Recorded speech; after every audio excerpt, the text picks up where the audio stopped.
Oke, selamat siang teman-teman. Selanjutnya kita akan melanjutkan materi yang ke-8, yaitu Publish and Share in Power BI. Nah, di sini juga masih sama, ada 9 subbab. Dan teman-teman bisa buka masing-masing subbabnya, kemudian bisa lihat di link nya videonya, kayak gitu-gitu ya teman-teman. Jadi teman-teman bisa coba praktek dan juga bisa sambil baca-baca lagi materinya. Di sini aku udah buka, di sini ada 9 subbab. Jadi teman-teman bisa sambil buka juga link nya. Atau mungkin teman-teman kalau mau coba pelajari lebih detail, mau praktekin lebih detail juga boleh. Dan untuk materi 7 dan 8 ini untuk praktiknya nggak masuk ke kuis atau UAS, tapi mungkin teori mungkin ya akan masuk gitu ke materi teori. Cuman aku nggak tahu karena kan yang buat soal tuh gabungan ya teman-teman asdesnya. Nah, di sini kita mau bahas materi yang pertama, itu ada Introduction to Content Packs, Security, and Groups. Nah, di sini kita akan membahas gimana caranya kita berkolaborasi dengan rekan kerja kita. Di mana kita tuh dapat sharing dashboard, report, ataupun data kepada rekan kerja. Nah, di sini tuh ada 4 cara, teman-teman. Ini kita bisa lihat ya. Ini kan tampilannya tadi ya dari Power BI Service gitu. Ketika kita udah si Power BI Desktop udah publish ke Power BI Service, maka kita bisa publish dashboard, create and share apps ke teman-teman atau rekan kerja kita, bisa mengintegrasikannya dengan OneDrive dan juga bisa memprint reportnya. Jadi bisa dicetak hard copy-nya nih, nggak cuma lewat soft copy-nya aja. Nah, ini yang aku bilang tadi, kita bisa sharing dashboard, report, dan juga data kan kepada rekan kerja kita. Nah, di sini tuh ada 4 caranya. Yang pertama itu, kita bisa mempublish report kita dari si Power BI Desktop ke Power BI Service. Jadi nanti rekan-rekan kerja kita bisa lihat data kita, report kita nih, ataupun dashboard kita di si Power BI Service. Dan juga kita juga bisa membuat aplikasi atau apps itu yang berisikan dashboard, report, dan juga dataset yang dapat dikirimkan ke dalam rekan kerja kita.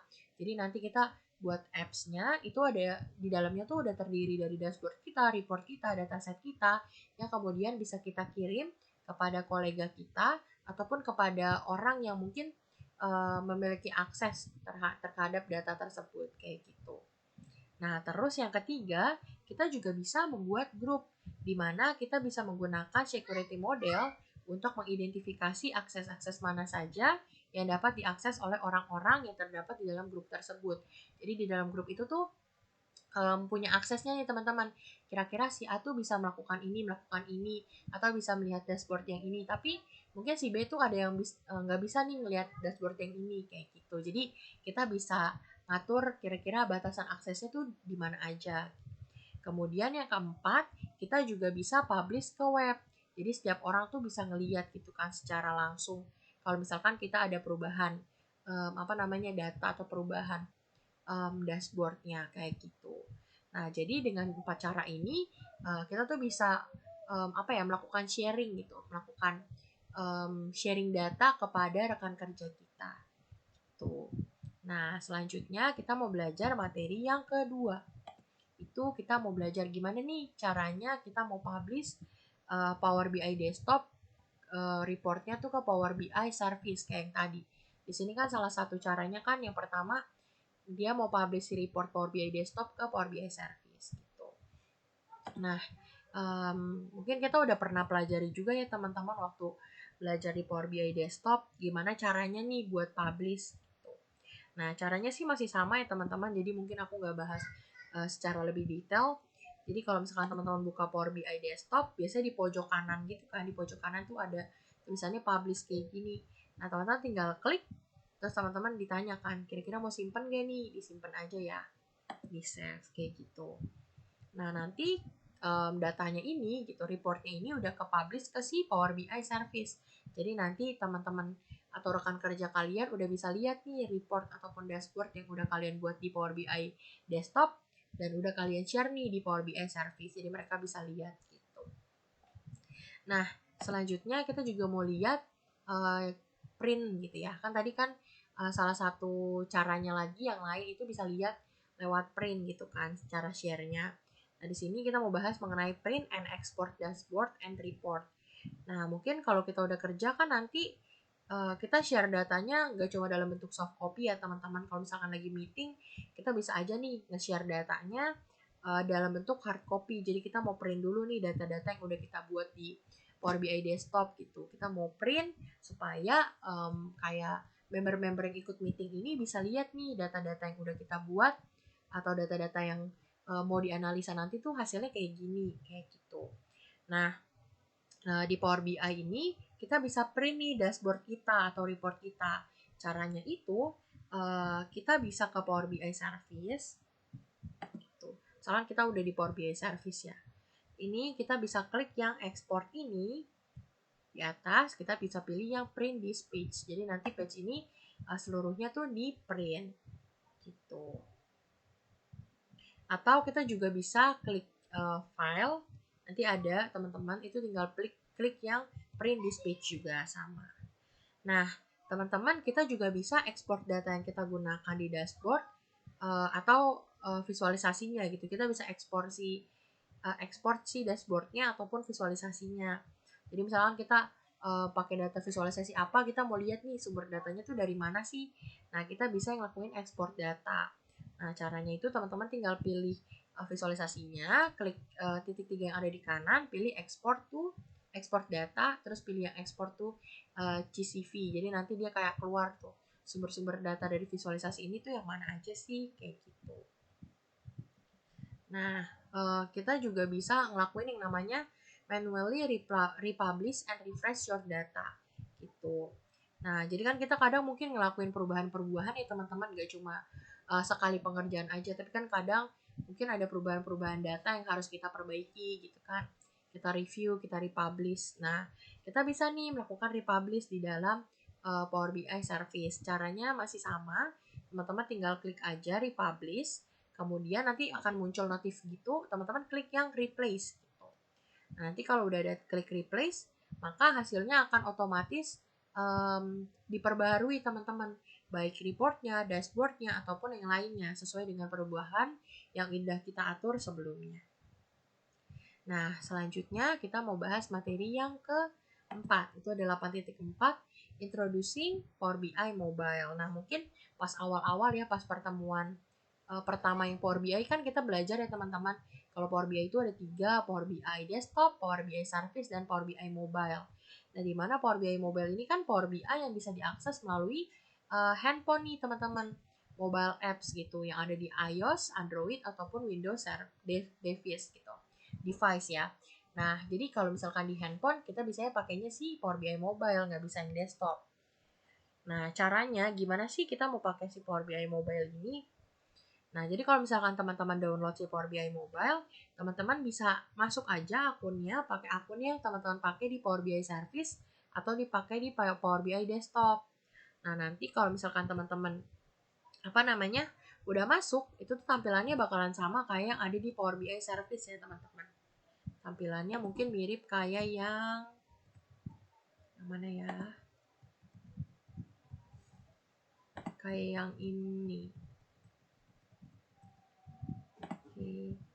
Oke, belum ada ya. Kayak di Power BI Service yang menampilkan dashboard-dashboard yang bisa kita akses, report-report yang bisa kita akses, kayak gitu teman-teman. Jadi mirip kayak yang teman-teman biasa lihat di Power BI Service atau misalkan website kita gitu. Nah, di mana kita akan melihat konten-konten yang emang kita punya aksesnya gitu. Kayak misalkan konten report, dashboard, group, dan sebagainya. Nah, kalau misalkan kita mau memperbesar visualisasi ini kan ada banyak ya teman-teman. Misalkan kita pakai HP kan kecil, kita bisa tinggal klik aja tilenya atau misalkan visualisasi kita klik, nah nanti dia akan full screen gitu, langsung membesar tampilannya gitu. Nah, terus kita juga ada fitur yang namanya annotate, teman-teman. Kan misalkan kita punya data. Nah, kita mau nanda ini, kira-kira data ini penting gitu. Misalkan kita menampilkan data harga saham gitu kan. Misalkan di titik A ini kita harus jual saham, di titik B ini kita harus beli saham. Nah, dan ternyata pas di data perusahaan tuh ada kena di data itu bisa kita lingkarin nih. Contohnya kayak yang ini. Nah, annotate itu ada di ini ya teman-teman, ada di pojok atas gitu. Teman-teman bisa klik annotate, nah nanti tinggal ditonton coret. Kan ditanda ini. ini terus pakai panah misalkan sell gitu atau buy gitu, ditandain aja gitu. Nah di situ teman-teman jadinya bisa nandain deh data-data yang penting buat analisa bisnis perusahaan kalian. Nah selanjutnya itu ada 8.5, itu ada create workspace in Power BI. Nah, sebelum kita masuk lebih lanjut ke materinya, kita juga harus tahu nih, kira-kira workspace itu apa sih? Nah, workspace itu merupakan tempat untuk berkolaborasi dengan kolega atau rekan kerja kita dalam membuat atau menyempurnakan koleksi dari dashboard, report, atau page needed report gitu. Jadi kalau misalkan teman-teman mau bekerja sama nih, misalkan mau memperbaiki laporan-laporan yang ada, report-report yang ada. Nah, dikumpulin semuanya di workspace ini. Nah, apa namanya di sini workspace itu dibagi menjadi dua ya teman-teman. Ada classic workspace sama new workspace. Nah, apa sih classic workspace itu? Nah, classic workspace ini tuh jadi di sini tuh ada grup yang didasari dari si Office 365.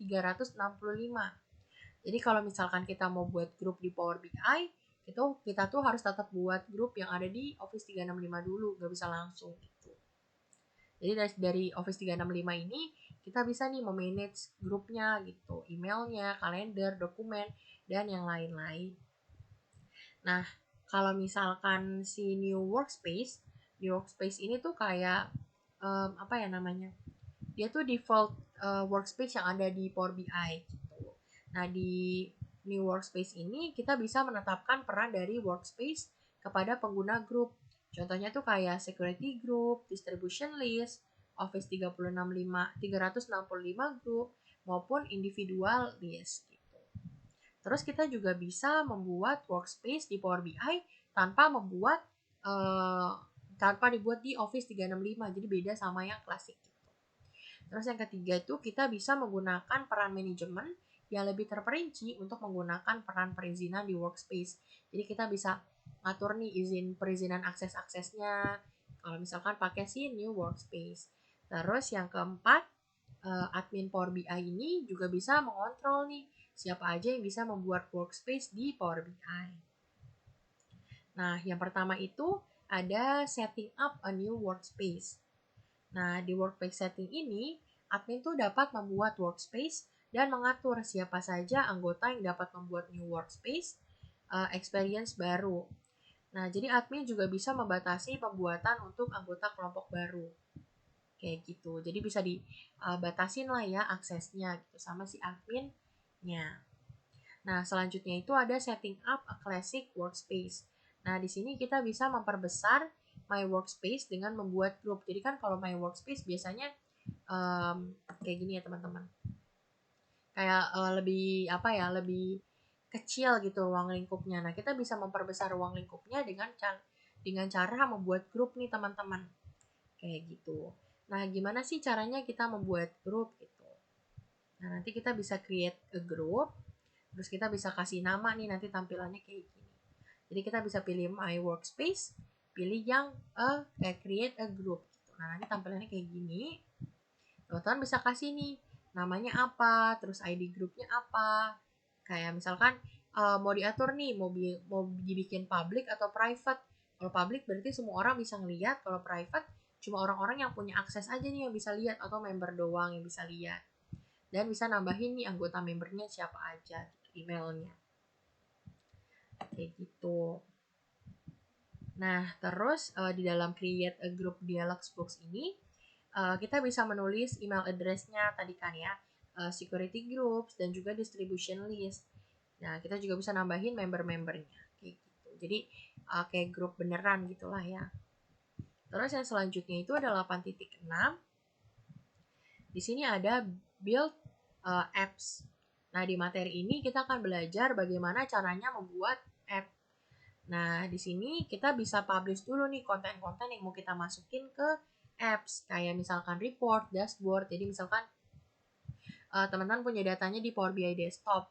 Nah, teman-teman biasanya kita harus publish dulu ya. Jadi kita buka Power BI Desktop, terus kita klik yang publish dulu kayak biasa yang di atas. Nah, nanti dia akan masuk ke si Power BI Service kayak gitu.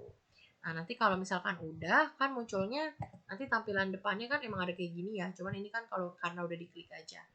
Nah, kalau misalkan belum diklik, teman-teman bisa pilih yang ini nih, yang gambarnya apps. Jadi kita bisa pilih yang apps, dan nanti muncul tampilan yang kayak gini.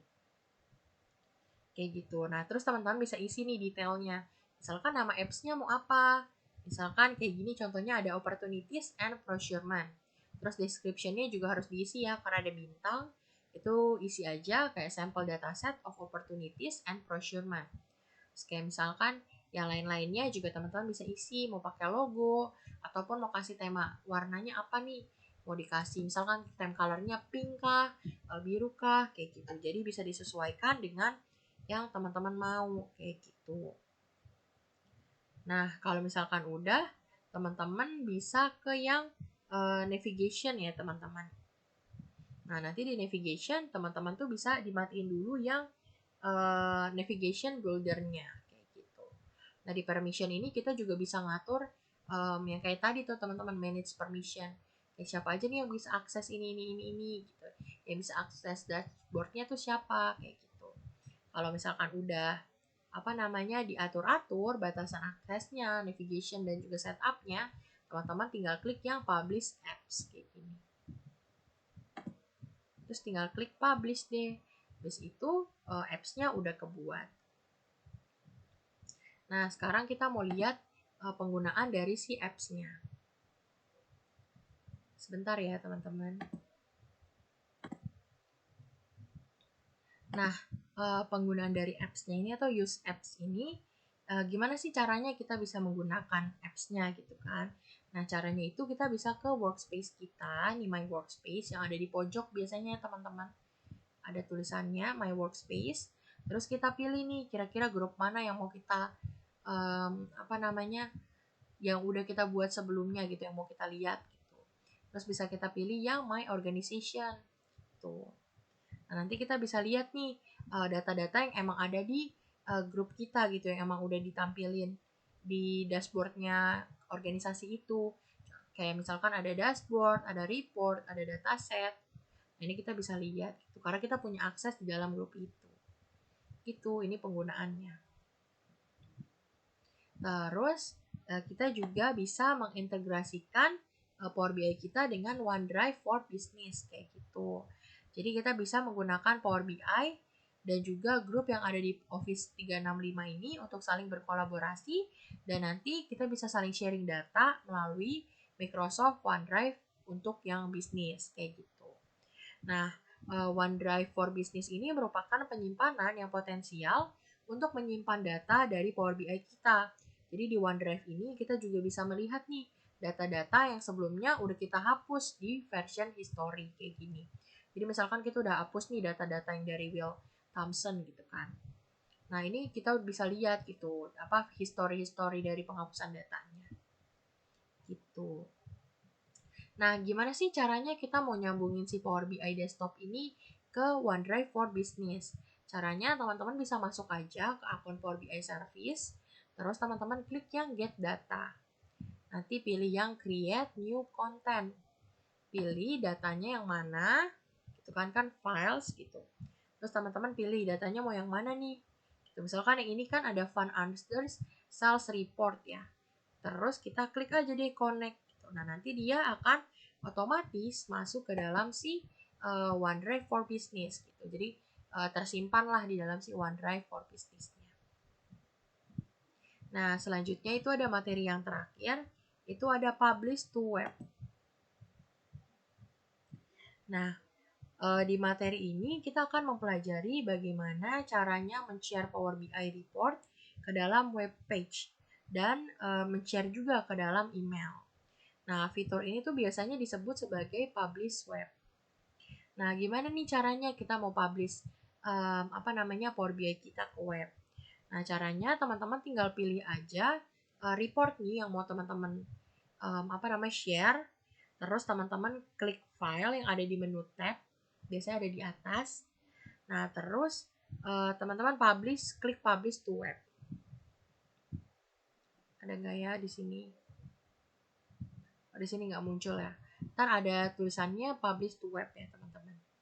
kayak gitu. Nah, nanti kalau misalkan teman-teman udah pilih yang publish to web, muncul tampilan kayak gini nih, embed in a public website gitu. Nah, teman-teman tinggal klik yang create embed kode. Nah, kalau misalkan kita udah klik nih si create embed code ini, nanti akan muncul dialog box yang lain ya teman-teman. Nah, di mana dialog box ini menyatakan bahwa kita tuh udah share data kita melalui internet kayak gitu. Nah, nanti ada 2 link yang bakal disediain. Yang itu yang pertama itu dia yang dapat di-share ke email dan menampilkan report kita di dalam si web page gitu. Jadi sebagai report gitu. Terus ada juga link dari HTML code di mana kita bisa menyematkan laporan langsung ke web page-nya kayak gitu. Nah, ini contohnya nih teman-teman.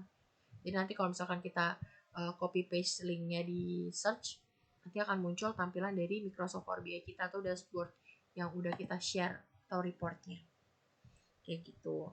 Nah, misalkan kita udah mau delete nih share embed codes-nya, udah nggak mau share lagi ke internet gitu kan. Itu teman-teman tinggal klik yang ada Jira account-nya, Jira icon, terus teman-teman tinggal klik yang ada di kanan atas, kemudian pilih yang manage embed codes gitu. Terus nanti dia akan kita bisa atur nih buat delete aja embed code-nya gitu. Nah, sekian untuk materi yang ke-8. Mungkin untuk teman-teman yang mau share belajar lebih lanjut gitu atau mungkin mau coba-coba, di sini juga ada video-videonya, atau mau tanya-tanya terkait dengan materinya juga boleh tanyain di meeting chat atau personal chat juga boleh. Terima kasih teman-teman untuk waktunya udah mau menyempatkan menonton videonya sampai akhir. Sampai bertemu di pertemuan yang akan datang. Terima kasih.